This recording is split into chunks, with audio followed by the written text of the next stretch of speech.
Well, joining me now to take a look at the last days of the fall sitting of Parliament are three MPs from the different parties. Rachel Bendayen is the Liberal MP for the Montreal riding of Outremont and the Parliamentary Secretary to the Minister of State for Finance. Randy Hoback is a Conservative MP for the Saskatchewan riding of Prince Albert and the Conservative international trade critic. And Peter Julian is the NDP House Leader, Deputy Finance Critic, and he's the MP for Westminster Burnaby. All three of you, thanks for joining us. Good to be here. Okay, Rachel Bendayen, let's start with obviously Tuesday's economic statement from Finance Minister Chrystia Freeland. We're getting more and more indications, as journalists often do, that this is not going to be a mini budget. It's not going to be a big affair, as some economic updates have evolved into. There won't be a lot of huge measures announced. So what should Canadians expect? Well, the Deputy Prime Minister and Minister of Finance was very intent on making sure that Canadians understood the fiscal position that Canada finds itself in now. I think it's an economy that looks quite different from just a year ago when we were at the height of the pandemic. But let me begin by saying that there is absolutely no more important economic policy to our government than finishing the fight against COVID. And so you will see that reflected in the fall economic statement. But as you said, Peter, I think Canadians should not necessarily expect a budget that will come in due course. But what is important is to be transparent about where we're at. We had an excellent Q3, very robust economic numbers coming out of the last quarter. And we have actually beat our target of having created 1 million new jobs. We are well over that now. We have recovered 106% of the jobs lost during the pandemic. Okay. Are there going to be any specific measures announced? Well, we have a specific measure on the table, and that's found in C2. I was disappointed to see that the NDP and the Conservatives vote against this bill, which provides important economic measers for workers and for small businesses. Okay, I'm just thinking of the economic statement, though, or the economic update. Any more specific? Okay, we'll get back to that. Randy Hoback, what does your party, what do the Conservatives want to see specifically in Tuesday's economic update? Well, it'd be nice just to see where they spent the $600 billion and how they allocated it through different resources and how it reached Canadians. We're hearing accusations and reports that organized crime received some of those funds. We're hearing all sorts of stories that people that didn't need it received it. So, we'd like to see some transparency, some openness on exactly how they spent that money and what their plans are going forward to make sure that doesn't get repeated. So we have some concerns. The Liberals have a great infomercial. They talk the talk and they make it sound like everything's under control.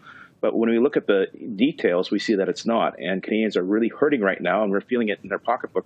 We're just in Costco this last week. The price of a steak went from $35 for 2 rib steaks to $65. So those are the interests that are things that are interested to Canadians. Are you looking for any specific measures beyond just an update on the economy?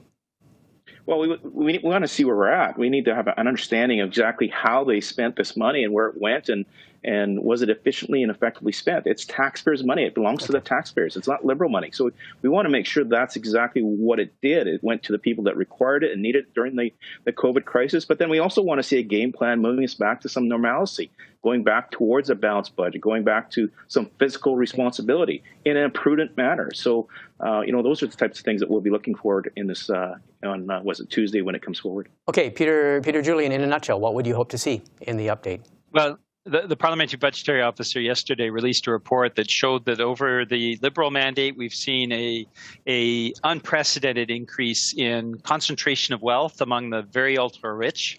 And for many, many Canadian families that are struggling to put food on the table with rising food prices, to keep a roof over their head with rising housing prices, to pay their bills. When you see at every step, Canadians are being gouged, paying some of the highest cell phone fees in the world, for example. And so the government needs to be attentive to that. And the fact that they have refused to take any measures against the ultra-rich, no wealth tax, no crackdown on overseas tax havens. As we go through this pandemic, despite the rosy words of the Liberals, the reality is food bank lineups are longer than they've ever been. Homelessness is climbing.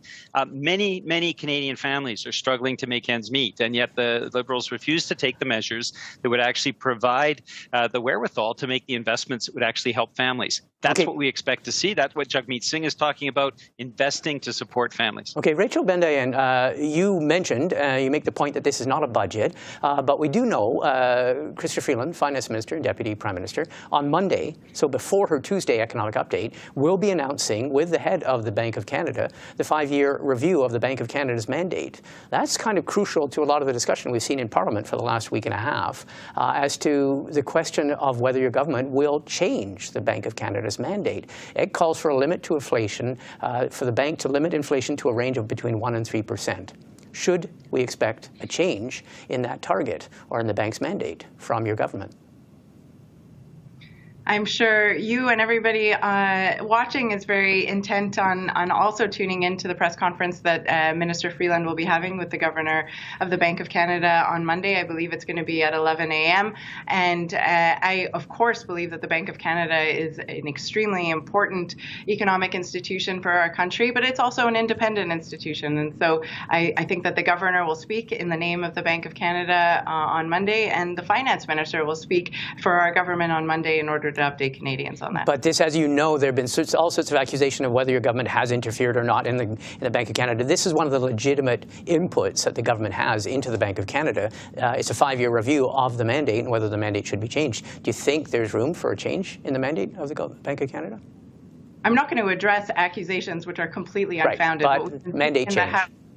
What we've been seeing in the House is the Conservatives accusing the government of printing money. Nothing could be further from the truth. And I will never apologize for the government supporting Canadians in their time of need during a global pandemic. Mandate change, though. In terms of the Bank of Canada's mandate, that is the subject of the press conference that the Finance Minister and that the Governor of the Bank of Canada will be having on Monday. I encourage you all to stay tuned. All right. Randy Hoback, should the government announce, as it legitimately can on Monday, a change in the Bank of Canada's inflation fighting target?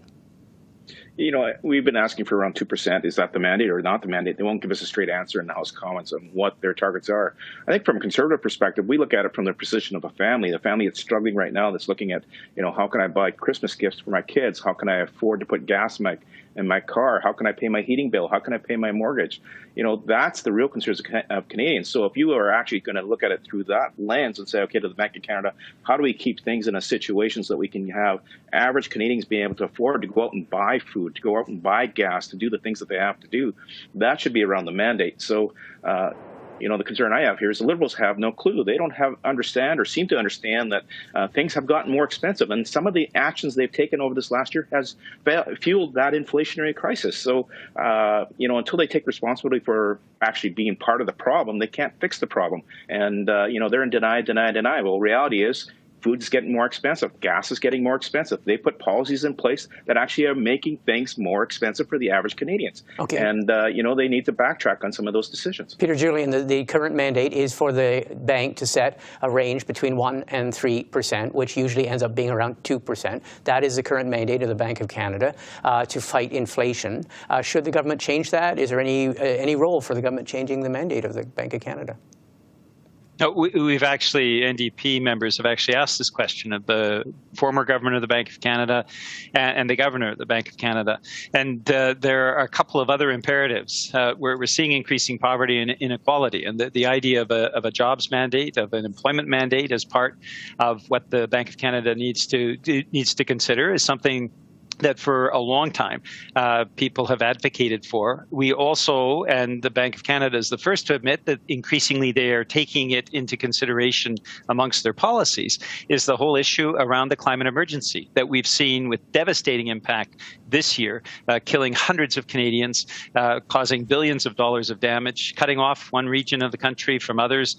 These are all things that we need to have a much more holistic approach, I think, in terms of the crises and the challenges we're facing. And this is where I think the government falls far short. I mean, we've seen an increase in inequality, concentration of the ultra-rich at a time when so many Canadians are struggling even to put food on the table. And I would ask Liberal ministers to go out to the food banks that they're seeing with the longest lines we've ever had in our history. These are signs that things are not well for a significant proportion of Canadians, and we need to have government policies put into place that will actually lift Canadians rather than pushing them down. Okay, on that note, I want to thank all three of you. All of us will be watching with great interest both the announcement on Monday as well as the economic statement on Tuesday. Rachel Bendayan, Randy Hoback, and Peter Julian, thanks for speaking with us. Thank you. Thank you. Thank you.